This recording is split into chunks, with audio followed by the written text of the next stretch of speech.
ఇప్పుడు నేను చెప్పబోయే విషయం పుట్టుకతోనే సొంత ఇంట్లో ఉండి సొంత ఇంట్లోనే పుట్టి పెరిగినటువంటి వాళ్ళకి అర్థం కాకపోవచ్చు. ఎవరైతే అద్దెలలో ఉంటూ అద్దెలు కట్టలేక తిప్పలు పడుతున్నారో, సొంత ఇల్లు అన్నది అసలు లేదు, లేకపోతే ఉన్న అమ్ముకొని అద్దె కొంటున్నారో, లేకపోతే నాలాగా పుట్టుకతోనే అద్దెలలో ఉంటూ అక్కడక్కడ మారుతూ ఉన్నారో, నేను చెప్పేటువంటి విషయాలు వాళ్ళకే అర్థమవుతాయి. ఒక మనిషికి కూడు గూడు నీడ అంటారు కదా. కూడు గూడు గుడ్డ. గూడు అంటే ఇల్లు. మనిషికి ఏదో ఒక ఇల్లు అన్నది ఉండాలి కంపల్సరీ. అద్దెల్లు పరిస్థితి ఎలా ఉంటుందంటే, మనకిష్టం లేకపోయినా ఆ ఇంట్లో నుంచి మనమే ఖాళీ చేయాలి. ఒకవేళ ఓనర్కి ఇష్టం లేకపోయినా మనమే ఖాళీ చేయాలి. ఓనర్ అయితే మన కోసం ఇల్లు వదిలిపెట్టి, తన సొంత ఇల్లు వదిలిపెట్టి వెళ్ళడు కదా. మా నాన్న మంగళగిరి నుంచి గుంటూరుకి ఎప్పుడైతే అడుగు పెట్టాడో, నేను ఇంకా అప్పుడు పుట్టలేదు.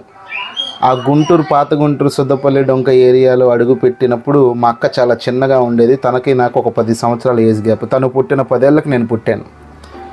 అప్పుడు మా నాన్న పాత గుంటూరు, సుద్దపల్లి, డొంకలో తిరుపతమ్మ తల్లివారి గుడి దగ్గర ఆ ఏరియాలో ఉండేవాడు. ఆ తర్వాత నేను పుట్టాను. ఒకే వీధిలో 30 సంవత్సరాలకు పైగా ఉన్నాడు. అదే వీధిలో కూడా చనిపోయాడు. ఆ 30 ఏళ్ళలో మారిన ఇల్లులు 2-3.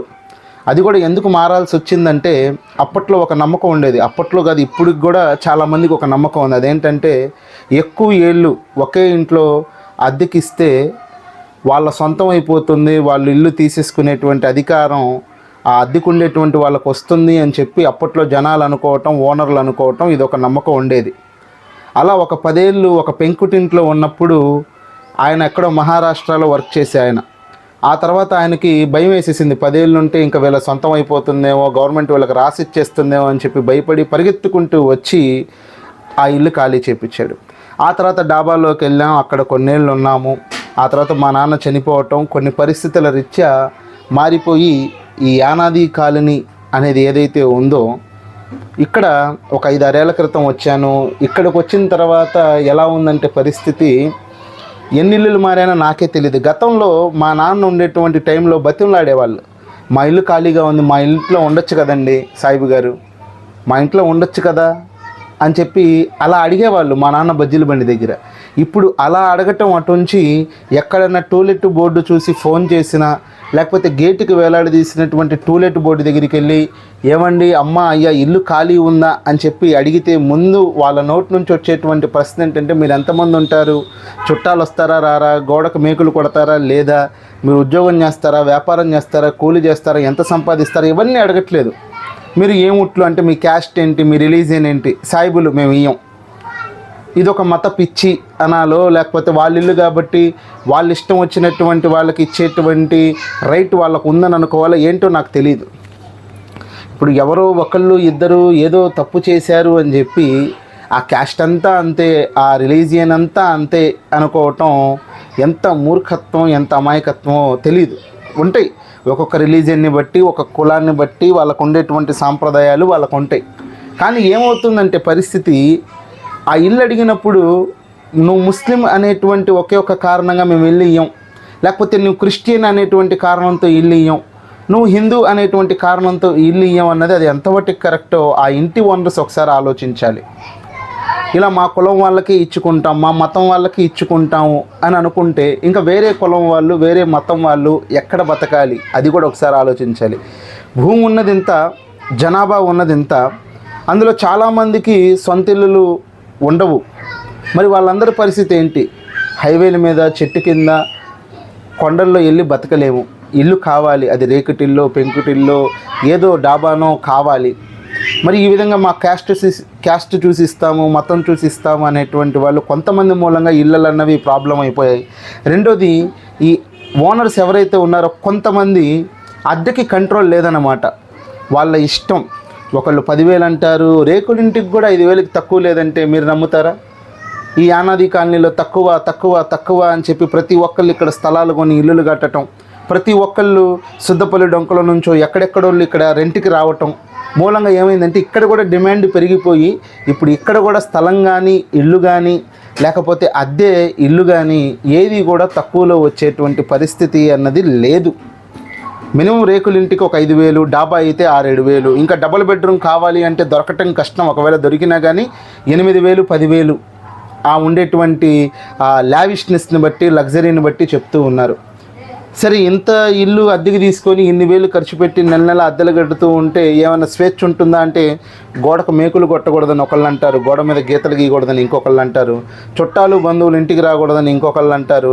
ఎంతమంది ఉంటారు ఏంటి, ఎన్నిసార్లు బాత్రూమ్కి వెళ్తారు అని కూడా కొంతమంది అడుగుతున్నారు. అంటే అది ఏమాత్రం ఓవర్ యాక్టింగ్ కాదు, అది నిజంగా కొంతమంది ఓనర్స్ నుంచి వచ్చినటువంటి మాట. మరి ఓనర్లు ఎవరు మంచోళ్ళు లేరా అంటే, ఉండబట్టి ఇంకా చాలామంది అద్దెలకి ఇళ్ళలో ఉండగలుగుతూ ఉన్నారు. నాకు కూడా, నేను సొద్దపల్లి డొంక పాత గుంటూరులో ఉన్నన్ని రోజులు నాకు ఎప్పుడు ఓనర్స్తో కానీ దేని గురించి ప్రాబ్లం రాలేదు. ఒక్కసారి వచ్చింది, మా నాన్న చనిపోయిన తర్వాత వచ్చింది. ఆ ప్రాబ్లంతో అసలు ఆ ఏరియాని నేను వదిలేసి వచ్చాను. మా నాన్న చనిపోయినప్పుడు మా నాన్న శవాన్ని వండనీయకుండా హడావుడి చేశారు ఇంటి ఓనరు. ఆ తర్వాత నాకు నచ్చలేదు. మా నాన్న ఆ అంత్యక్రియలు పూర్తయిన తర్వాత నేను కొన్ని రోజుల తర్వాత ఈ యానాది కాలనీకి వచ్చేసాను. ఈ యానాది కాలనీకి వచ్చేసిన తర్వాత ఒక ఇంట్లోకి వెళ్తే ఒక ఓనర్ పరిస్థితి ఎలా ఉంటుందంటే, ఇంకా డేట్ రాకముందే, అద్దె కట్టాల్సిన డేట్ రాకముందే ఆమె ఫోన్ చేసేసి, అయ్యా నేను బ్యాంకులో లోన్ కట్టుకోవాలి తొందరగా అంటుంది. అద్దె డేట్ అయినా కానీ కట్టలేనటువంటి పరిస్థితి. ఎందుకంటే ఏ రోజుకి ఆ రోజు కూల్ చేసుకోవాలి కదా, ఏం జమీందార్ ఫ్యామిలీ కాదు కదా. అలాంటిది డేట్ అవ్వకముందే ఇచ్చేయమంటే ఎలా? ఇది కొంతమంది ఓనర్స్ పరిస్థితి. మరి కొంతమంది ఓనర్స్ ఏంటంటే, ఆ ఇంటిలో ఉన్నటువంటి లోపాలని దాచేసి, అంటే ఆ ఇంటికి చెదలున్నా కానీ, లేకపోతే ఆ ఇల్లు కారుతూ ఉన్నా కానీ ఇవన్నీ దాచేస్తారు. ఆ ఇంటి సమస్యలు అయితే చెప్పర్లే కానీ, అద్దె కరెక్ట్గా ఇచ్చేయాలి, 1వ తారీఖు ఇచ్చేయాలి, మేము డోక్రా కట్టుకోవాలి, మేము బ్యాంక్ లోన్లు కట్టుకోవాలి, లేకపోతే పిల్లలకి స్కూల్ ఫీజులు ఉంటాయి, లేకపోతే మాకు ఆ అవసరం ఉంటుంది, ఈ అవసరం ఉంటుంది అని చెప్పి ఈ రూల్స్ అన్నీ చెప్తారు తప్ప, మా ఇంటికి చెదల సమస్య ఉంది, లేకపోతే మా ఇల్లు వర్షం పడితే కారుతుంది, లేకపోతే మా ఇంట్లో గాలి రాదు, ఇవన్నీ వాళ్ళు చెప్పరు. మనం కూడా అడగం. ఎందుకంటే ఇల్లు దొరకటమే గగనమైనప్పుడు ఇంకా మనం కండిషన్స్ పెట్టి వచ్చేటువంటి పరిస్థితి ఏముంది? ఇది కొంతమంది పరిస్థితి. మరి కొంతమంది ఏంటంటే, ఒక నెల అద్దె ఆపినా కానీ వచ్చే నెల కల్పిస్తామన్నా కానీ ఆగనటువంటి పరిస్థితి. ఇలా ఒక్కొక్కళ్ళు ఒక్కొక్క పరిస్థితితో ఉన్నారు. ఏ పరిస్థితితో ఉన్నా కానీ ఓనర్ అనేటువంటి వాళ్ళు బాగానే ఉంటారు. ఎందుకంటే వాళ్ళ ప్లేస్లో వాళ్ళు ఉంటారు, వాళ్ళు ఎటు కదిలేటువంటి పరిస్థితి ఉండదు. కానీ మాలాంటి అద్దె ఇంటి వాళ్ళ పరిస్థితి ఎలా ఉంటుందంటే, ఇంత లారీ సామాను ప్రతిసారి సర్దుకోలేక, వీటిని 1వ అంతస్తు 2వ అంతస్తు మొయ్యలేక, మోసిన తర్వాత వాళ్ళని వీళ్ళని అయ్యా బాబు అని చెప్పి బతిమలాడుకొని మోసుకున్న తర్వాత అది ఎక్కడ పెట్టాలి ఇక్కడ పెట్టాలని చెప్పి ఈలోపు పని అంతా నాశనం అవుతుంది. ఆ వచ్చే 500, 1000 రూపాయల కూలి అన్నది పోతుంది. మరి మనకా బ్యాంకుల్లో దాచుకునేటువంటి లక్షలు లేవు. మరి రెక్కాడితే కానీ దొక్కాడదు. ఏ రోజు పని చేసుకుంటే ఆ రోజు జీతం. మరి ఈ ఇల్లు ఖాళీలు చేయాలి అంటే, ఖాళీ చేసిన ప్రతిసారి కూడా ఇంటి అడ్వాన్స్ కాకుండా ఒక 10,000 రూపాయలు పక్కన పెట్టుకునేటువంటి పరిస్థితి. మరి ఇంత సామాన్ నేను ఎక్కడ మొయ్యాలి? నా ఆటోలో అయితే ఈ భారీ సామాన్లు వెళ్ళవు. ఖచ్చితంగా ఏ టాటా ఏసో, అపి ఆటోనో, ఇంకా డబ్బులుంటే డీసీఎమో తీసుకురావాలి. మరి ఇప్పుడు నాకు దొరికినటువంటి ఇల్లు 2వ అంతస్తులో దొరికింది.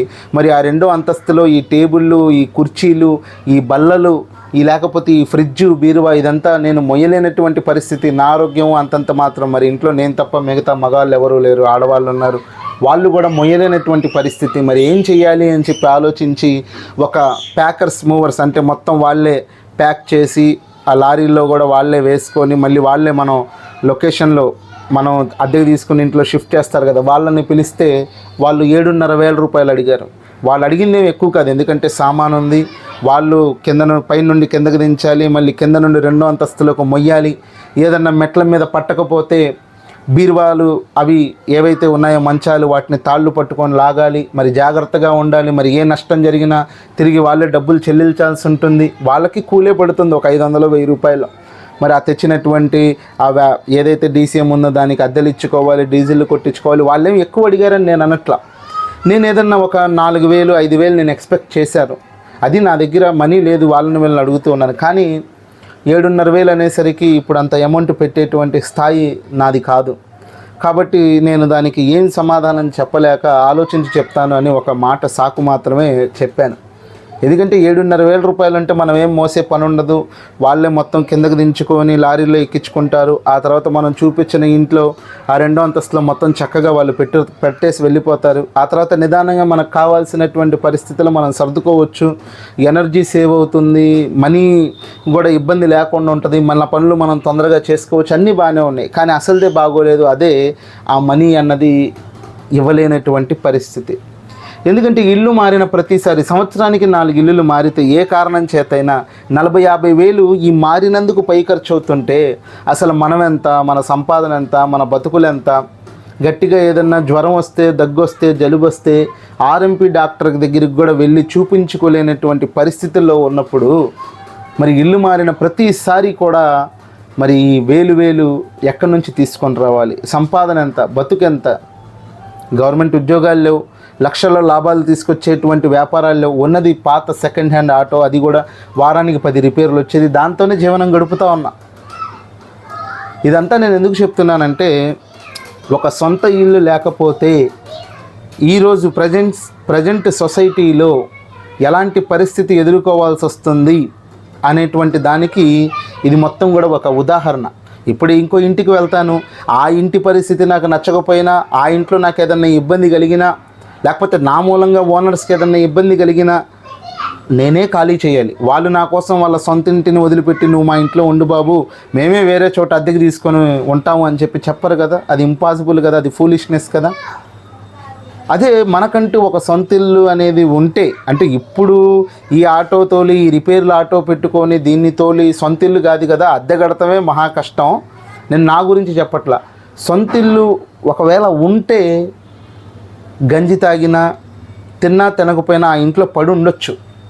ఇప్పుడు నేను నెలకి 10,000 రూపాయలు ఇంటి అద్దెలు, కరెంటు బిల్లులు కడతాను. సరే, సొంత ఇల్లు అయినా అద్దె ఇల్లు అయినా కానీ కరెంటు బిల్లు కట్టాలి, తప్పదు. అదే 8,000 రూపాయలు ఒకవేళ నాకు సొంత ఇల్లు ఉన్నట్లయితే మీరు ఆలోచించండి, ఆ 8,000 రూపాయలు మనకి సరుకులకి హ్యాపీగా సరిపోతాయి. డీమార్ట్కి వెళ్తే 2 ట్రాలీల నిండా తెచ్చుకోవచ్చు సరుకులు. నాకైతే 2 నెలలు వస్తాయి. నెలకు 5,000 రూపాయలు సరుకులు వేసుకున్నా, ఒక 10,000 రూపాయల సరుకులు కొంటే 2 నెలలు హ్యాపీగా తినొచ్చు, కూరగాయలు కాకుండా, ఆదివారాలు వస్తే చికెన్ కాకుండా.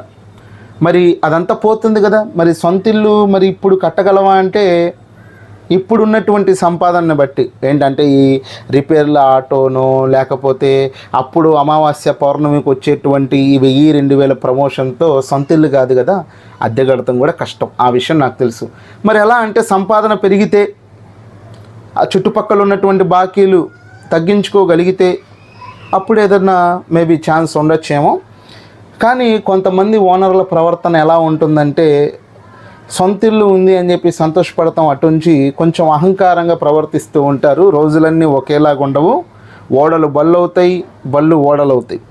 ఈరోజు మీ దగ్గర కాస్త ప్రాపర్టీ ఉందని, లేకపోతే బ్యాంకులో 4 బ్యాలెన్స్ డబ్బులు ఉన్నాయని, లేకపోతే మీరు పిలిస్తే పరిగెత్తుకుంటూ వచ్చేటువంటి ఒక 4 మీ కింద మనుషులు ఉన్నారు, మనం రుబాబ్ చేయొచ్చు అని అనుకుంటే పరిస్థితి అలా ఒకేలాగా ఉండదు. ఆరోగ్యం ఒకేలాగా ఉండదు, బ్యాంకులో డబ్బులు ఎప్పుడు ఒకేలాగా ఉండవు.